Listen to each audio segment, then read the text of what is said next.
C'est une semaine très importante qui commence pour les élèves en classe de terminale. C'est à partir de mercredi qu'ils passeront les premières épreuves du bac. Les épreuves de spécialité qui arrivent très tôt dans l'année. C'est la première fois que la nouvelle formule du bac va se dérouler normalement après 2 ans de Covid.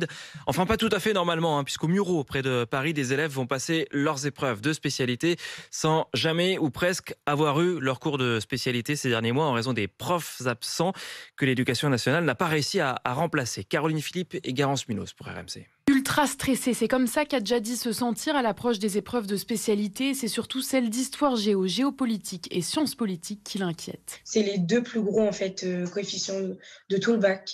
J'ai pas eu de vrai prof en fait à part au tout début de l'année. En février, ils nous ont donné un professeur qui n'avait jamais fait cette spécialité. Élève en classe de terminale, elle n'a pas eu d'enseignant pendant 1 mois après le départ de sa professeure en congé maternité et le remplaçant trouvé n'est pas formé à la géopolitique et aux sciences politiques. On s'est sentis un petit peu comme des cobayes. Je trouve que c'est pas normal. C'est une année passerelle en fait, c'est l'année de notre bac. Je sais que je vais pouvoir m'en sortir, mais le bagage nécessaire en termes de connaissances pour avoir par exemple une très très bonne note, je l'aurais pas. Et ces difficultés de recrutement sont loin d'être exceptionnelles. Najat Bellassène, coprésidente de la FCPE, s'inquiète du manque de professeurs. On n'a pas eu cette année un seul département qui a été épargné par le manque de remplaçants. Il faut absolument que l'éducation nationale fasse quelque chose au niveau de la bienveillance qu'il peut y avoir sur la question des notations. En 20 ans, le nombre d'inscrits au concours des enseignants a diminué de moitié.